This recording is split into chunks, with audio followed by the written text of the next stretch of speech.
Good afternoon, everybody, and welcome back to the Jomba MASIHAMBISANE Dialogues, our fifth edition, where we are looking at the provocation of borderlands, border crossings, and the idea of worlding when we look at our kind of global dance practices and how we connect with one another.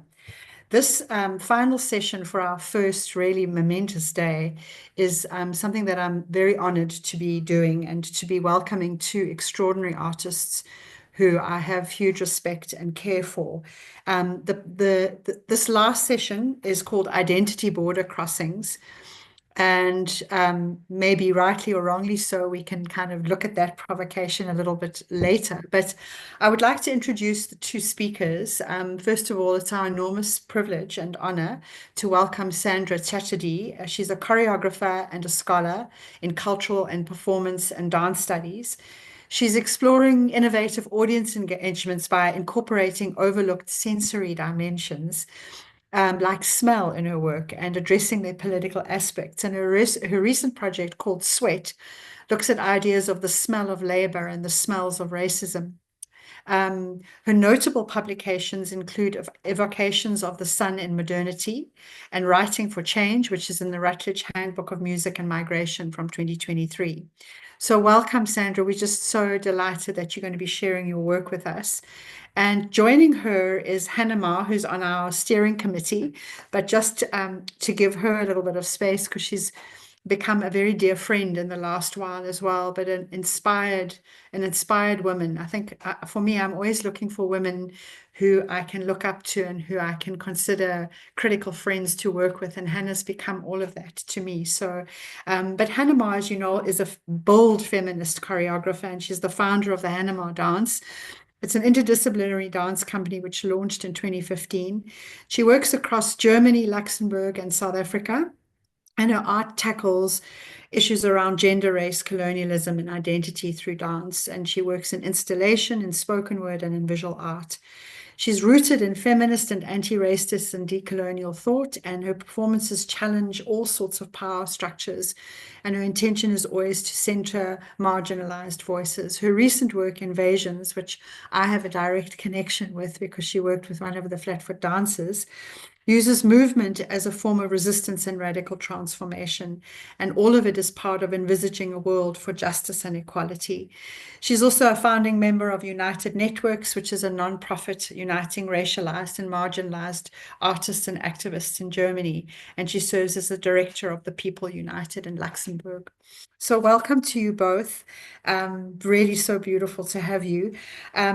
Today's paper provocation is called Dancing with the Stars #1, and sort of subtitled Dancing Across Borders in Times and Space.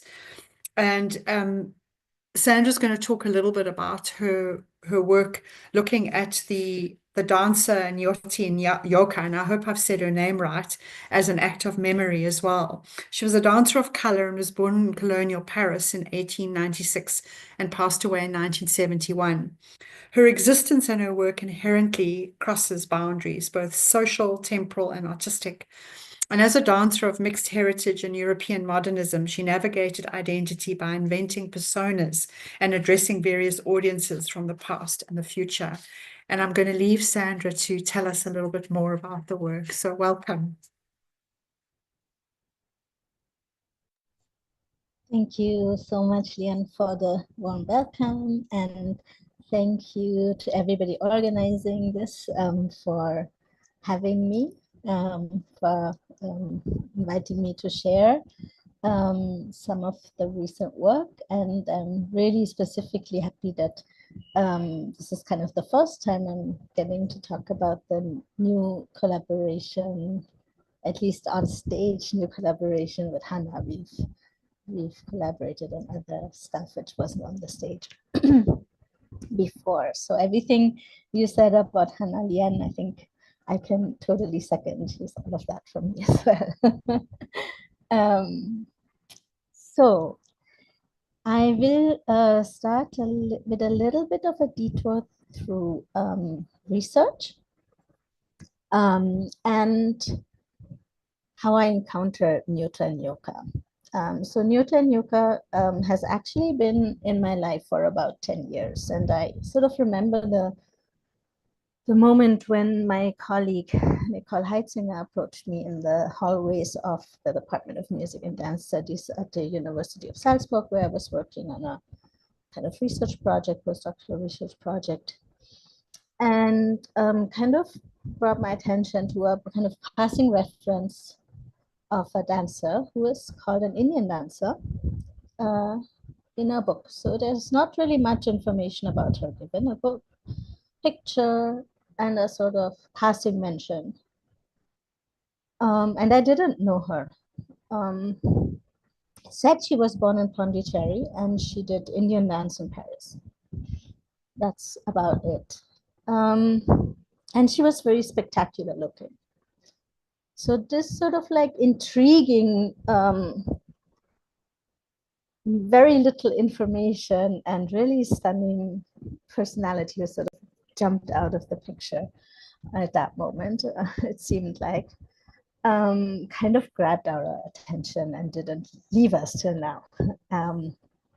So from there, we sort of started finding out a little bit about her. Nicole, on a visit to Paris, found out that there's actually relatively extensive archive material at the Bibliothèque Nationale in Paris, which actually had received very little attention since it was given there a few years after Nyota's death.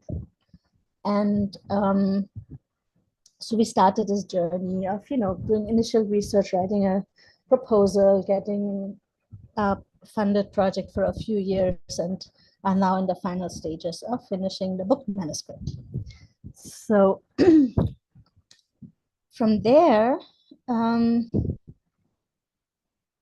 want to just say a few things. What is really special about Dance with the Stars is that for me, I can actually dance with and carried by this sort of 10 years of research, joint research. So the research project included a larger team of scholars, and right now we are completing the book manuscript co-written with Nicole Heitzinger, Franz Anton Kramer, Christina Gillinger, Korea Vivar, and it was funded by the Austrian Science Fund, yes.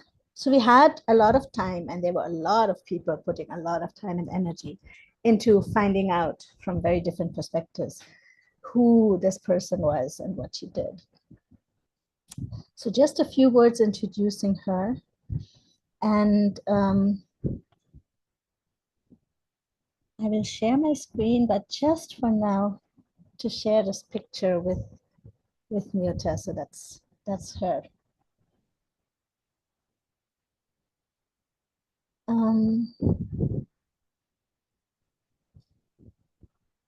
Like I already said, it turns out that Nyota was not born in Pondicherry, but in Paris in 1896. And actually, Nyota Inyoka is not her real name, it's an assumed name. Sorry, this is not mine. It's an assumed name. But it's much more than an artistic pseudonym. It's kind of an assumed name she carried not only on stage, but in her personal life. It is a name that's even mentioned on her gravestone in Père Lachaise Cemetery in Paris. And it sort of, to me, signifies the name of the person, the personality, the performer she transformed into very deliberately, very performatively, very narratively, and through decades of really hard work. And it also marks for me her attempts and successes at crossing a lot of different boundaries. And not only crossing boundaries, bridging certain boundaries and crossing others throughout her entire life. So her birth name was French, and she was of mixed heritage.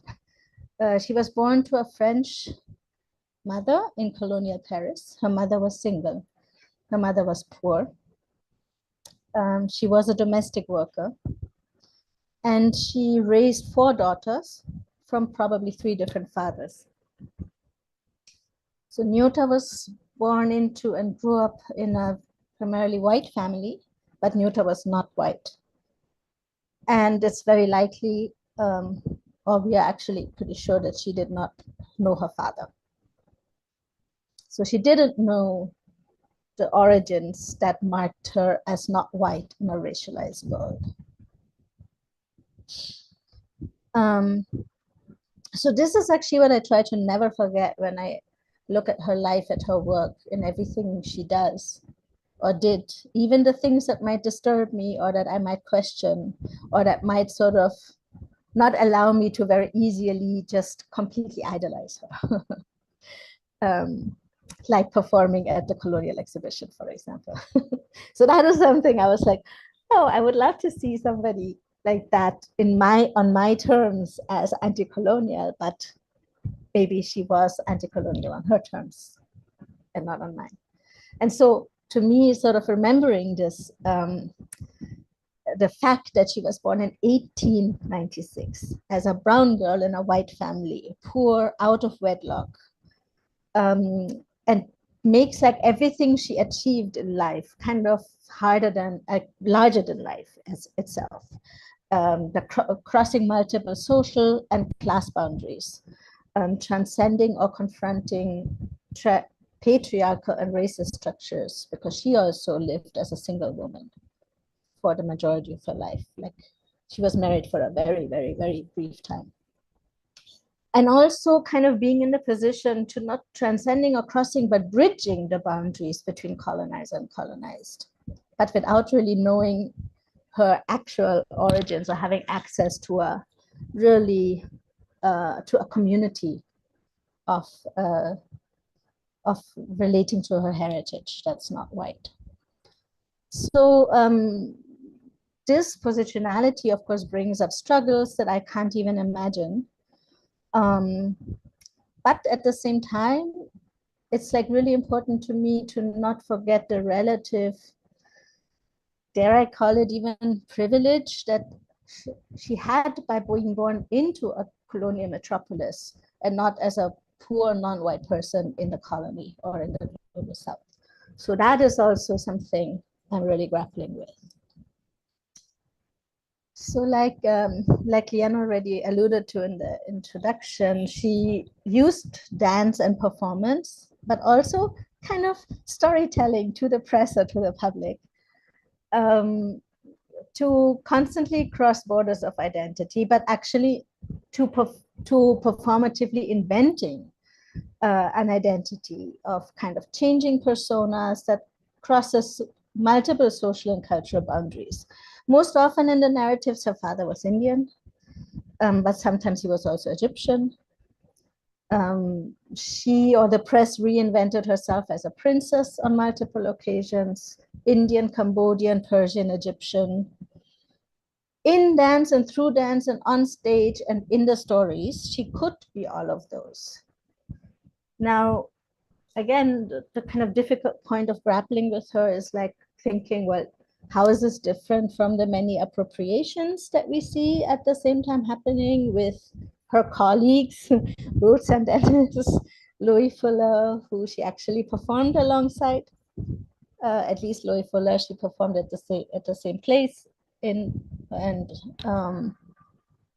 or is it kind of instances and processes of identification with someone who is denied the knowledge of her actual origins that position her as not white in a racialized and colonial world, and in that sense, a strategy of survival.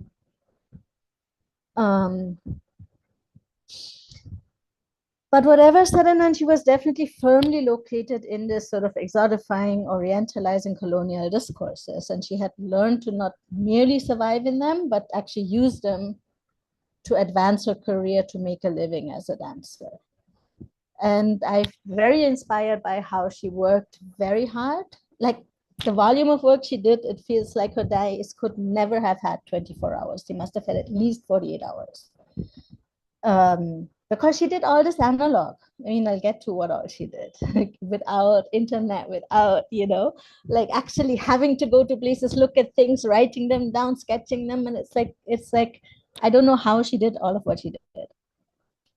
And I'm really inspired by her sort of single-minded determination and probably ambition. That's very clear from her archives. So she was a really successful dancer in the category of the exotic and the colonial.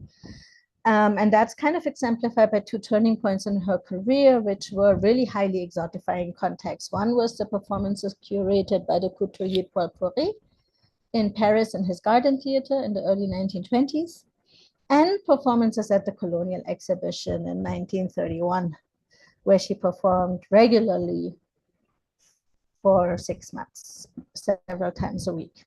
And what's interesting, what I kind of like, for me, again, something to really remember very viscerally is that the Colonial Exhibition probably had something like 7 to 9 million visitors. So that is something like just to imagine, to perform at an event that over time had 7 to 9 million visitors, what that means for a career as well.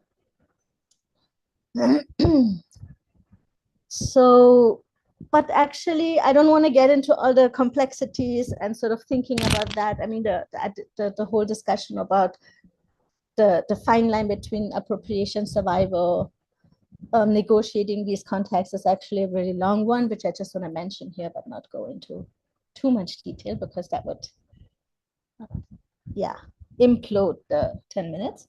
But she and her work and her life and her realities were so much more complex than all of that.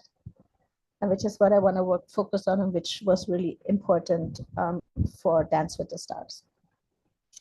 So she had a lot of contributions beyond the very exotic performances that kind of reconstructed, romanticized Orientalist past images. But those other contributions were really not widely received at the time, nor are they remembered, nor are they passed down. And even with those exoticized contributions, she hasn't entered the dance canon. So now I get to a little bit of the motivation to depart from the academic research and go into working on a performance. That's not so much only based on Nyota or telling her story, but it's actually based on her compositional system. And so one of the aspects of Nyota's body of work, which we focused on, especially also Franz Anton Kramer, who also collaborated with us on this project, and who's also co-writing the book, has written about, is a compositional system which she's worked on for the last few decades of her life, from 1954 until her death in 1971. It's called the Clé des Attitudes. So this is Nyota. Also Nyota. This is some of the pictures from the clay. So this is, sorry, Hannah, I will skip over you for now, but you'll come back later.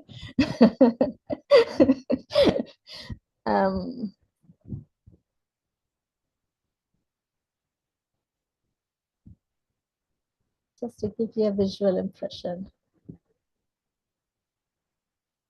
This is from the projection of the performance.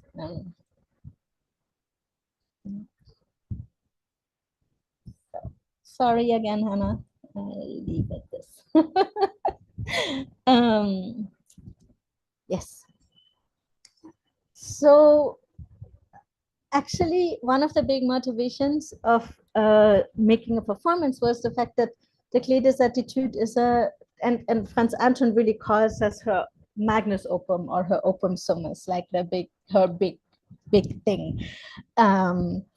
That is a compositional system where she really abstracts movement to really geometry, to angles.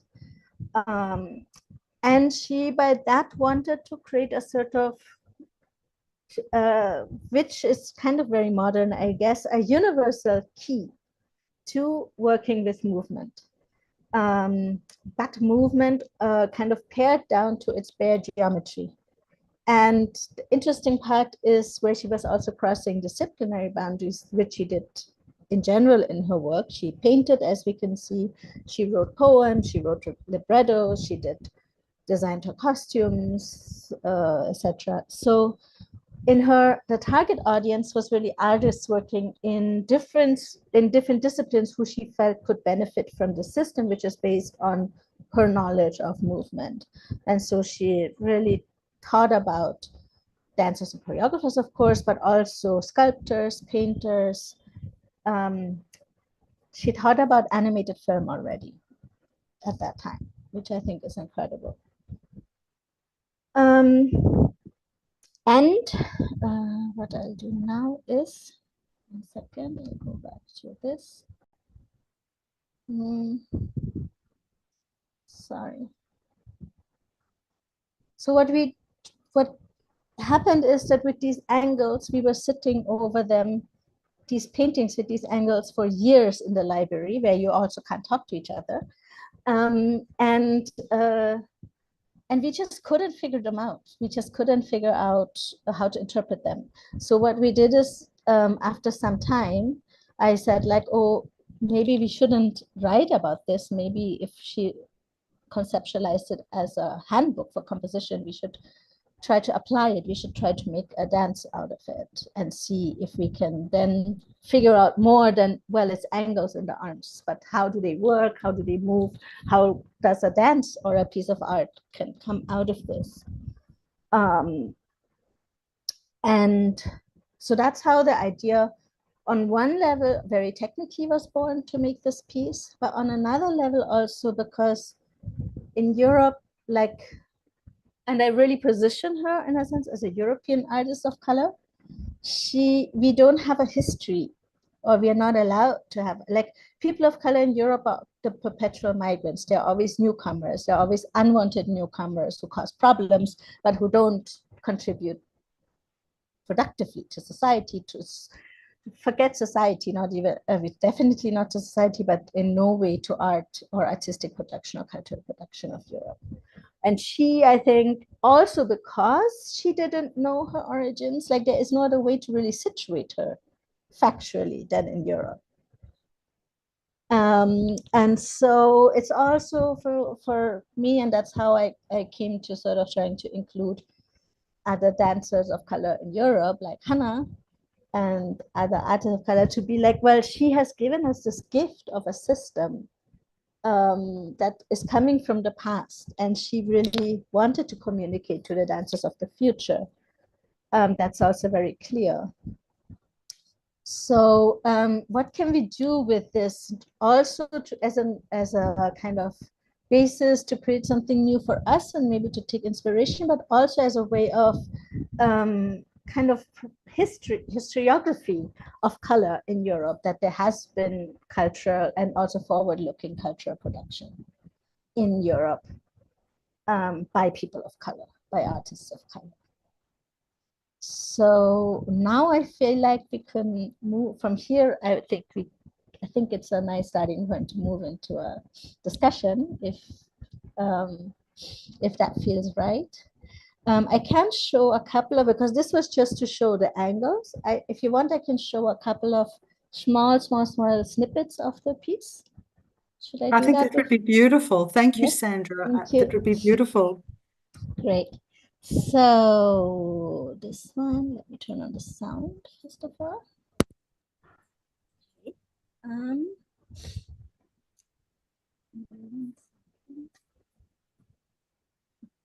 So like I said, she was here. This was one part where it was kind of trying, getting into the angles and very literally staying with her, with her sketches and her drawings and trying to put them in movement. But also, like I said, she wrote poems, which actually Franz Anton at a certain point said, well, she says refrain, she says first verse, second verse, third verse, so maybe this is actually a song.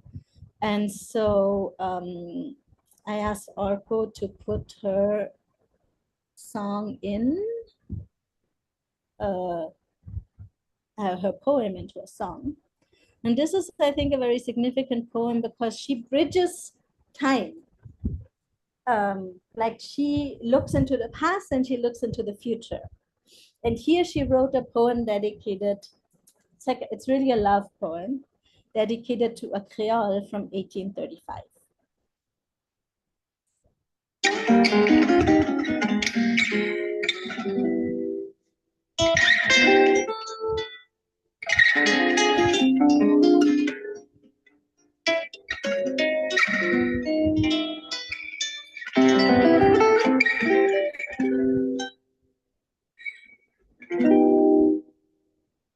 cœur s'envole,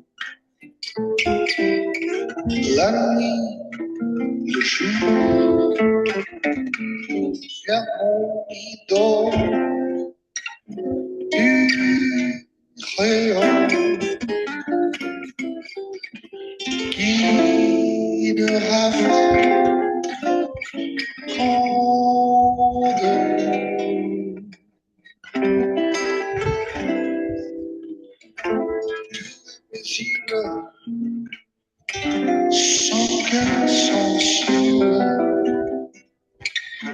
I'll go this far because we don't have so much time.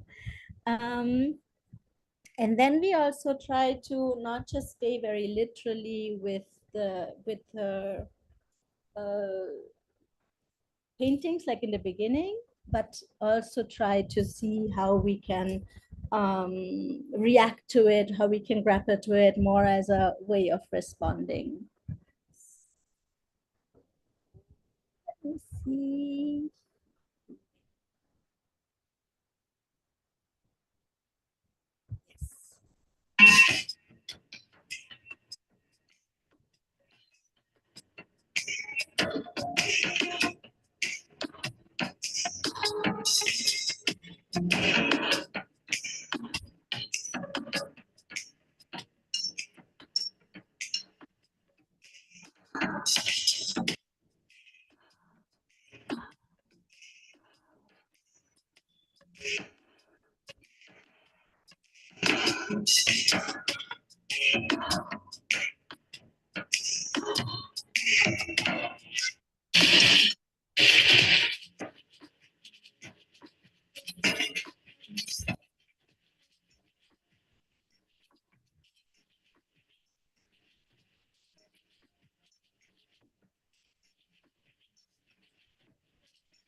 ChatGPT, give me 7 political world headlines of today.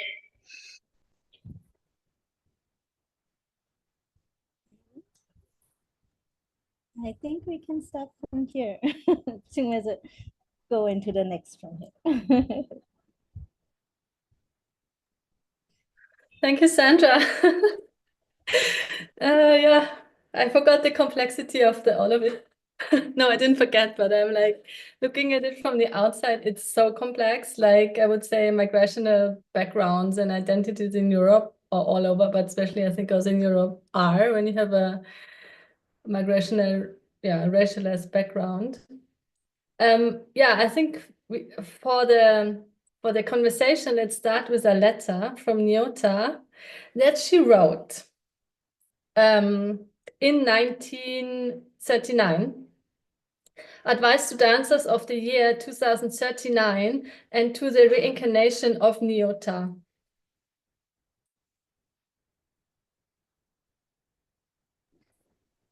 Unmute myself. May it be granted to you, first of all, through the entire gift of karma, that your mother is the one who also raised you without affecting you in your personality. May your aspiration be realized only by yourself. If you have chosen your preferences for a long time, preferences that should be in harmony with your outer appearance, start dancing as late as possible so that your teachers cannot cover up your dreams with their own ideas. Listen carefully to their advice, but do not imitate them. Worship the dance like a deity. Love her in her original form up to her most abstract manifestations. Queen of all the arts, she needs no instruments outside the body to express herself. She is poetry in motion, rhythm, living sculpture, architecture, music of the spinning spheres, color, seal, and faith. She is magical, generous. She gives everything and only borrows from God. If you want to heal your body and your mind, dance. Little centrifugal force. When you are seen, the rhythm arises anew in everyone and gives balance. Choose a poetic theme and dance it in one go without distorting it with choreographic brilliance, a mistake made today by almost all dancers who, out of vanity, make the dance incoherent. The most difficult step sequences must appear easy to execute in the eyes of the audience. They must blend with natural movements in a restrained way and keep a sense. All your studies and exercises should remain the secret of your studio, and preliminary sketches should only be known to your mirror. No exhibition of laboratory situations. It means a lack of artistic flair to show what is still chaotic, and it drives away the true inspiration to work in front of an audience. With the exception of a master and his or her pupil, or an artist spectator who is sympathetically collaborating on your work in his or her mind. You shouldn't want to become a dancer because you feel good physically and feel the need to show yourself in public regularly. You should approach the dance like an unapproachable deity with a feeling of utmost humility. The dance should seem so great to you that to want to approach it means to want to become great beyond all measure yourself every day of your life. Dance for the one who loves joy.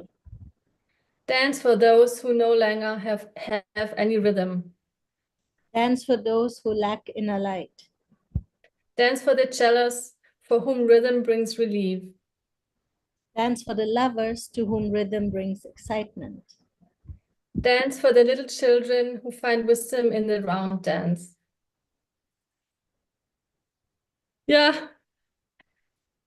that is the letter from Nyota to us and to herself. So much truth in that. And I felt the relationship with Nyota for me, I just got introduced to her not even a year ago. I would say almost, we started talking about onboarding me to the project, I think a year ago now. And then I was at a meeting at Franz Anton and Sandra and got introduced to this tons of material, and I was totally overwhelmed.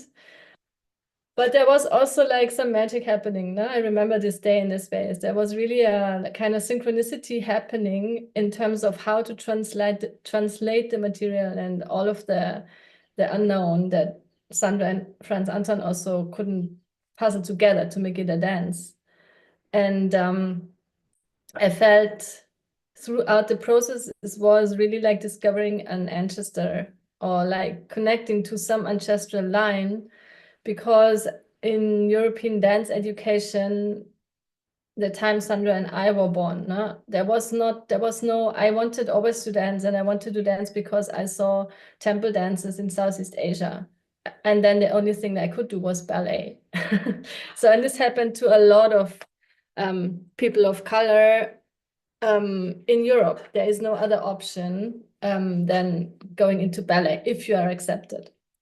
And so rerouting or finding about Nyota and that legacy that she brought to the world is completely changing the narrative, I think, of people of color that are the European others, because there is a legacy, and we all had to fit in and force ourselves into a ballet system or Eurocentric view, like this so-called canon, like of what is quality, or to be outside on the so-called world art, folk, whatever kind of bubbles that got a little bit of funding, but are still yet not considered to be art.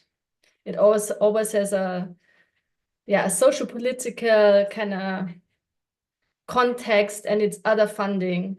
So what Sandra and I are doing in our activist work is a lot to claim that spaces of that our art, but still within the white institutions and funded by white money. It's still a big challenge. So I think the academic base of this work is so important. And I think it brings a certain aspect to it that we can explain it as a research project that, and also Bibliothek National, all of that important institutions that are involved in it, but still then to break it down to say, but this is what a lot of people are talking about and they're unheard. So I would say it brings a lot of discourse to the also German speaking canon. And and we hope we can continue. And I was starting to work on the so-called mandalas. So she was appropriating or using a lot of terminology, also like Sanskrit, but not real Sanskrit. So you don't really know what she meant. But and then we started to make phrases from this mandalas, that the sketches that she draw. But I felt I needed to understand what am I doing and why, because it became a form. And I'm very not a person who's interested in form anymore, because I did ballet. So I'm not interested in form. So it was challenging for me. But then once there was a form, and then I was going back to what we worked with someone who is an expert in Sanskrit, so what her mandalas could have meant. And I just took whatever was resonating with me, and then I wrote a poem. And this poem then became part of the work, of the performance, and the movement phases aren't even part of it yet. So it is a very interesting process for me, to reverse and to try to really understand what Nyota wanted, but on the other hand, also being a critical friend to her. So maybe she had no one in that time. So we are like her future sisters, and paying her respect, but also subverting, I would say, her legacy in a way that fits us, or not fits us, but it makes sense to our bodies. So I said a lot, Sandra. No, that's really great. And for me, it was really fascinating to have. I mean, first of all, like, because looking at this material academically for so long, it was actually a challenge to go to the studio and communicate to somebody else, like what, like in a usable way. So there was a lot of process like that, because the system is very complex.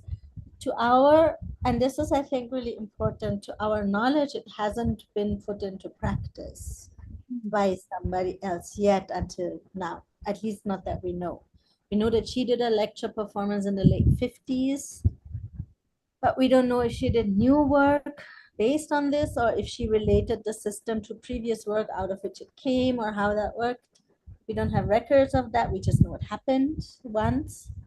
But not, and so this is like really putting her system into practice, and it's not a notation system as much as really a system to create something new. And I think that is the part which also gives the space to kind of aesthetically, like what Hannah said, like just by way of us embodying it now and trying to make sense of it now already transforms it, subverts it, because we also have to deal with all the discomforts we might have with it, which of course are bound to happen. and there is no way to, but then, like I said, it's also our connection, and it's all with the utmost respect for her achievements and for her communication and for her vision. But at the same time, it's also a wrestling in some way, either to bring it into movement, to make it a dance, or to also sort of make it and bring it in dialogue with us. And so that was something that really started to happen more when we and about the Sanskrit, she used Sanskrit words very complexly, but Sanskrit has a thing that is very much like German in the sense that you can put words together and then they start meaning something new or different. And that's what she did. It's very much inherent in the Sanskrit grammar, but I think the way she did it was very French thinking. So she did something that is inherent in Sanskrit grammar, but in a French way, in a French thought model. And so it's really difficult to figure out what she really would have meant with those names. But they ended up giving us a lot of material, actually, because I think without those names, it would have been much, much more difficult to put them in motion. It would have been much more random. So yeah. Sorry, Hannah, you wanted to say something. Yeah, what I have here is the United Network study, which is an analysis of the German funding system that United Networks that I co-founded.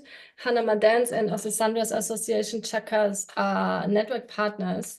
And I think, if I may, I read out this one explanation of the German funding system, because I think this link of what the context is of what we are doing, I find it very helpful. So yeah. These programs represent a significant source of financial support in the German art scene for established institutions to decide to award funding or agree to a collaboration. The respective project must fit with the framework set by established institutions and funding programs. These criteria are based on a Eurocentric, bourgeois, and above all, white understanding of art that is influenced by the cult of genius, genie cult. This means that the arts and cultural industry tends to favor forms of art and knowledge that are based on European perspective and correspond to the interests of academically educated or wealthier classes. At the same time, the historically upheld cult of genius in the European art scene leads to art being understood as a unique product of an artist or creator's individual achievement, and thus primarily as an elitist practice and not as a collaborative social process. The category white does not refer to actual skin color, but is a political category that refers to the dominance and supremacy of people with a European background and their perspectives in art. The cultural funding structure is therefore a white structure that not only allocates funding, but also passes on certain cultural values and understandings of art. This results in canonization, the establishment of a benchmark or canon that measures what qualifies as art as such, so that ideas deviating from this are undervalued, and so on. And I think this is what Sandra and I and everybody who's represented in this study, but also like other grassroots organizations are always struggling with, to explain oneself and explain oneself and explain oneself, and also to perform for many white people. And I think this is always happening at the same time. And we had this again, now we were performing in one of the biggest institutions in Germany, of course, a white institution. We finished the performance and a white person runs up to us and asks us where we are really from. So like backstage, where we are still like sweating and like in costume, runs up to us, obviously totally exoticizing Sandra and me, a white man, elderly white man, and asks us this question. And this is ongoing, and it is ongoing also while we are trying to find collaborators. And there was a very, I would say, interesting and uplifting incident in Munich when we performed. And one of the, wie nennt man Walter Heun? How to explain one very important person in the German art scene that never comes to see our things. But this time he came, and I was standing there and channeling Nyota, but once I saw this person, I had the same thing of like code switching that I always do, performing and at the same time seeing myself through the lens of this white person. And I had to get myself together and stop that. But I think this is such a reality of many, I mean, a lot of people, but like I would say, personally speaking, always looking at oneself through the gaze of. And I felt like within the team and within the body of this work, we are able to reduce it a bit. Yeah. So, and I think a lot of younger artists even don't know. They haven't reflected yet on the code switching within the gaze. Mm. And because I think community here is a difficult thing because, yeah, capitalist values apply so strongly. So especially the art sector is still difficult that people speak up against the white institutions. And you swallow and you deal with, yeah, that something is claimed on the outside and what's happening on the inside of the project within the institution is not okay. And yeah, I think this kind of projects that also have such a long, let's go back to time as a linear thing in time, are important to make visible that we have always been there. Mm. I feel like, I mean, you know, you've provoked so much. My mind's a little bit blown, because I have to say, until Hannah told me about this work, I did not know about her. And I'm someone who's really studied modernist dance history a lot. And I felt ashamed by the fact, once again, of being reminded of the erasure of histories. And I think this work that performatively, academically, emotionally, you know, spiritually, that is about the retrieval of memory is just so extraordinarily important and valuable. And, you know, it kind of opens another sense of worlding. I've also been very provoked in this conversation about thinking about things like, you know, the way in which Nyota would have performed at the colonial exhibition, which of course is, you know, it sits so uncomfortably, but realizing that working in a paradigm of exoticizing, how does one transgress, maybe? I mean, we don't know. I don't know enough about it, but I feel like I've also, much like Jay Pather, made me rethink notions of appropriation, and it's kind of deep thinking that I would have to undergo, but thinking that her participation in those events was maybe not acquiescence, but maybe a survival, and maybe also about you know, a career or finding within terrible structures of violence and silencing, finding a way to have a voice, which is, you know, a very interesting way of rethinking that. And then also for me, you know, having grown up with modernist dance history, you know, the only person that was ever taught to us was Rudolf Laban, of course, and the Laban notation and the idea of his own mathematical way of understanding. So the fact that Nyota has herself created a geometrical way of understanding movement that doesn't come from the canon, and that comes from other spaces, feels so deeply significant. And I feel, again, a kind of excitement that maybe, you know, when your book comes out, and maybe the possibility of also sharing this in a way with students who themselves are seeking other representations and other histories, because it's a very hard path to teach modern dance history at this point in history, to negotiate a particular way of framing dance makers. I mean, you think of Ruth St. Dennis and her exoticizing of cultures that were not her own. I don't even teach her anymore. I find I'm embarrassed by it. And you know, so I feel I just wanted to thank you also for that, and for the provocations around rethinking how one survives in sort of, you know, the early 19th century in Paris as a person of color, engaging non-normative and you know, and as Hannah's pointing out, non-supported ways of thinking about dance, and just to thank you for that, and to ask if maybe you wanted to just speak to that a little bit more, maybe, Sandra. Just two very short things. One is, I haven't actually talked much about her name, but I imagine that many listeners might know more about it than I do, because what's interesting is that she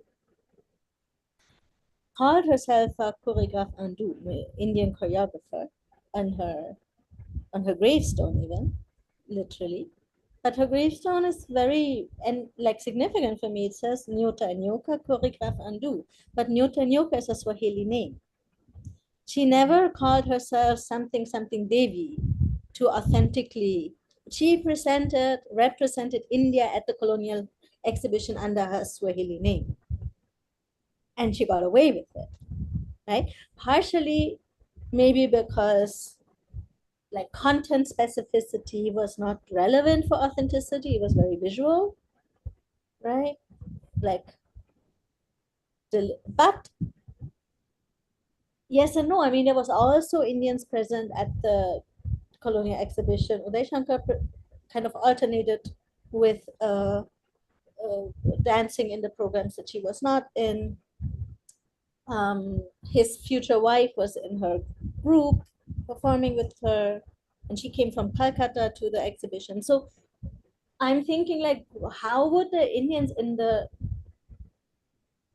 like, if she really had wanted to just belong, she could have given her, and she invented a name or assumed a name. She could have assumed an Indian name, but she didn't, right? And she insisted, like, she made her, in the end, she made her own, she was like one of the only women, or maybe the only woman, I have to look it up, who was the contractual partner herself with the Colonial Exhibition Administration and negotiated her own payment and salary and honorarium, which is extremely significant, I think. But it also speaks to her being located as somebody who's present in Europe and knows the European system, another dancer who had come and been imported for the exhibition. So that is, I think, a very important thing, that dual position, but also having the strength to do that, which no other woman performing there did. And Louis Fuller was performing there. The Mangantilla girls were performing there. So, and no women was a contractual partner. And she insisted on printing very detailed programs with context on the works, which also didn't happen otherwise. So she didn't subscribe to the superficiality, but she insisted on also circulating her research, which was the basis of the works. So those are just two little things which pertain specifically to the colonial exhibition and the way in which she did exert agency and subversion a little bit, at least on some level. Yeah. And that's just being very kind of like determined and single-minded, and she followed her own logic and not only completely the logic of the colonial. Sorry, Hannah. No, I just wanted to mention, like, yeah, living through 2 world wars, and she had her diaries, and she wrote down, like, she had these dreams with Hitler. So I think she definitely was based in fear. And as Lliane, as you just said, it was definitely a coping mechanism or a survival mechanism, the way she had to present or to conform to certain ways, how, for example, how the colonial exhibition was set up. And maybe that was assuming the price she was like accepting to pay to get into the spotlight, maybe. But I feel like, especially in Germany, a lot of artists have to negotiate nowadays as well, because you can't speak up, and then people are scared to lose like the base of their existence. Yeah. And yeah. It's really interesting, this notion of, as I said, the retrieval of memory and also talking back in ways that are subversive and using performance to do it, using her kind of her body of work and her own body as a kind of real strategy for speaking back and maybe co-opting those colonial spaces. It's just provokes such a profoundly beautiful conversation around also not understanding something in one way, but to understand, if one starts to really take the colonial from the center, how, you know, what does it mean to survive and to strategize and to transgress and to survive in a way. And so I'm mindful of the time and that we're nearing the end of our session, but I wanted to really thank you, Sandra and Hannah, for the extraordinary work that you're doing, and to please keep us abreast of when the book is available, and you know, and how we can access it, but also for, you know, opening up histories that have been erased, and which is also part of, you know, as Jay said earlier, not just border crossing, but breaking borders as well. So just to thank you both very much for this extremely beautiful session, and for sharing the work that you're doing, and for, yeah, I mean, also, as you know, speaking as sisters in the room, but also this constant way in which we are. I don't know. I personally feel like I'm constantly looking for not lineages that work one way, but memories, you know, cellular memories and lineages from all sorts of spaces. So thank you very much. And I just remind everybody, this is our last session for today. And we are back tomorrow morning for day 2, and we start the day at 10 a.m. South African Standard Time. And Hannah Ma will be in conversation with Pedro Costa, an artist from Brazil. And please go and look at the program and join us tomorrow. Thank you, everybody. Thank you very, very Thank much. you.